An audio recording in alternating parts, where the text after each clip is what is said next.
Við ætlum sem að búa til stýringu fyrir þessi göng þar sem rautt og rautt alltaf inn á milli og grænt hinum megin.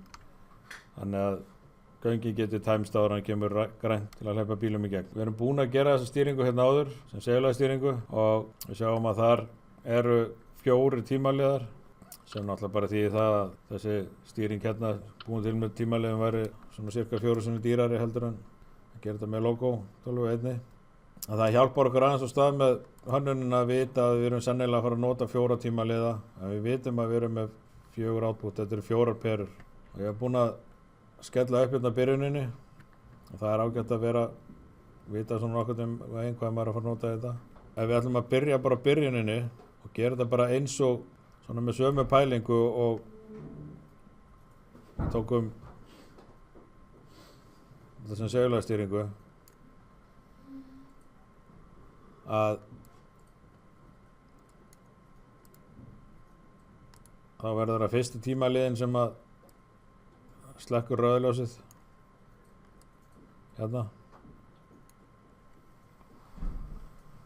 og reyndar leið og rauðljósið slöknar að þá á að koma grænt þannig að það verður væntanlega sami tímaliðin sem að kveikir hérna með kontakt hérna. Þetta er nú leið.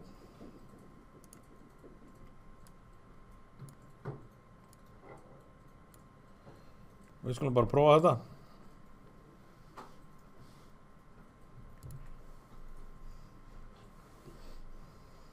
Hér á greinlegt að setja tímana inn í tímaliðana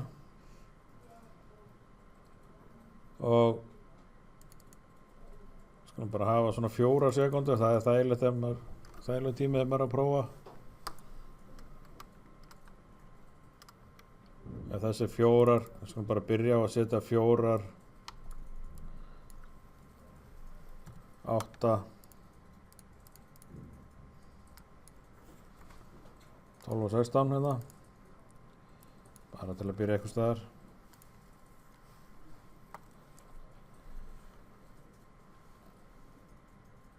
Og setja þá bara alla í gang hérna á sama tíma.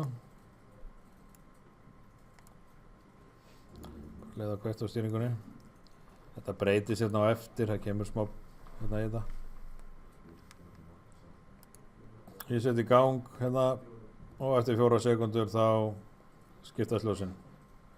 Og við erum alveg sátt við það og það sem aðferðin sem við notuðum þegar þetta var segulagstýring til að fá þetta til að hoppa aftur tilbaka að það var að slökkva á seguliðanum hérna, þessum sem að bjóð til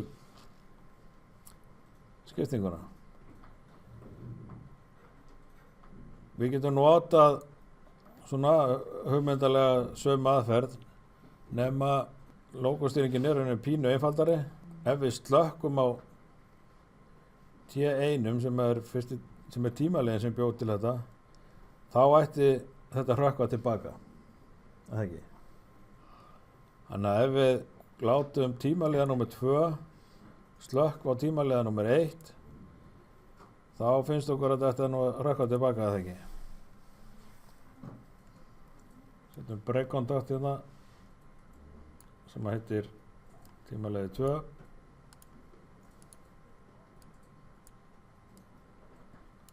Svona.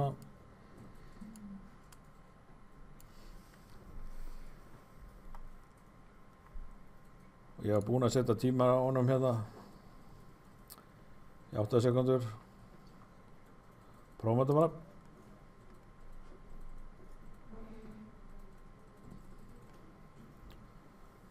Og svo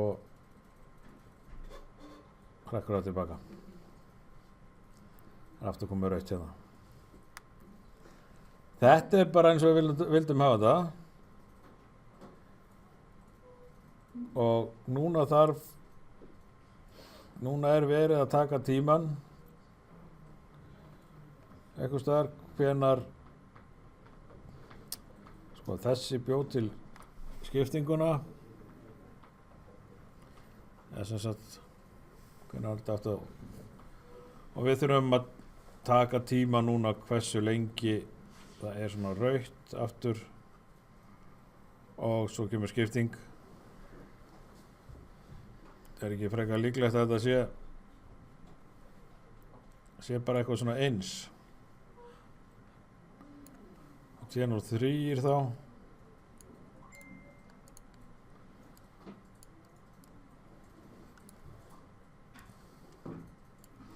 Hann verði látin víxla hérna. Þetta break og þetta make hérna. Tímaliði 3.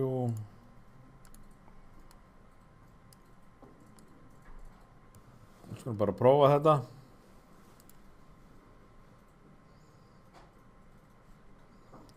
Kemur skipting hér. Aftur tilbaka. Réttur tími og skipting. Og það sem vantar núna bara að byrja upp á nýtt, eða ekki?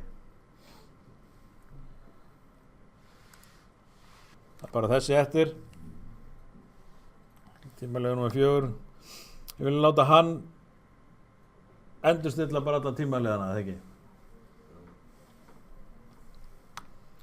Þannig að við skulum bara gera það. Hérna delete, delete, delete og delete. Og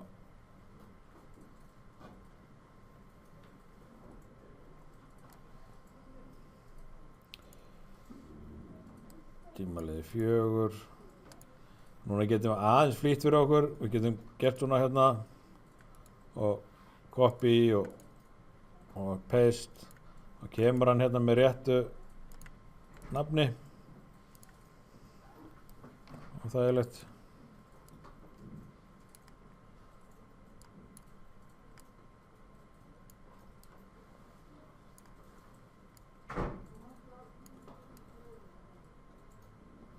Og nú sjáum við að það er ekki hægt að tengja þennan hérna við og hann segir recursions only allowed via outputs and flags. Forritið að segja okkur það að það er ekki hægt að láta tímaliðan slökkva á sjálfum sér beint, en sagði okkur í leiðinni eitthvað sem heitir outputs and flags og það er gert þannig. Við veljum hérna relay coil sem er bara samskonar outputu þetta, nema að við veljum þegar við setjum hann hérna niður og tvísmelli á hann og finn eitthvað sem heitir M. Það er oftast kallað marker.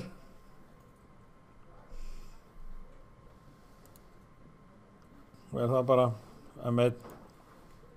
Þessi heitir M1. Þetta er sem svona gerfi output sem er ekki hægt að nota beint sem output, en það er hægt að nota til þess að stjórna alls konar funksjónum innan forritsins. Velja bara þetta make contact hérna, tímaliði númer 4. Þannig að þegar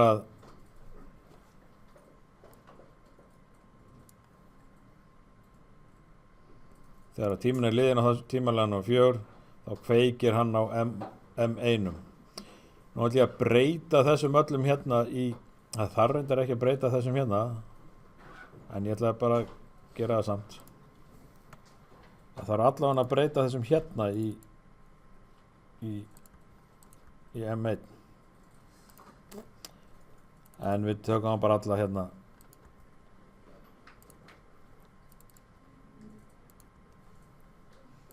Af því við erum svo miklir snillingar.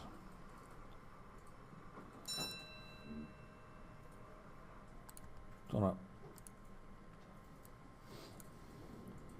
Og þá bara gengur þetta. Kemur skiptingin hérna niðri. Svo kemur skiptingin hérna hinum megin. Með pínulítið blikk á M1 hérna þegar resetti kemur. og þetta gengur bara áfram hringinn. Þetta er verkefni 17.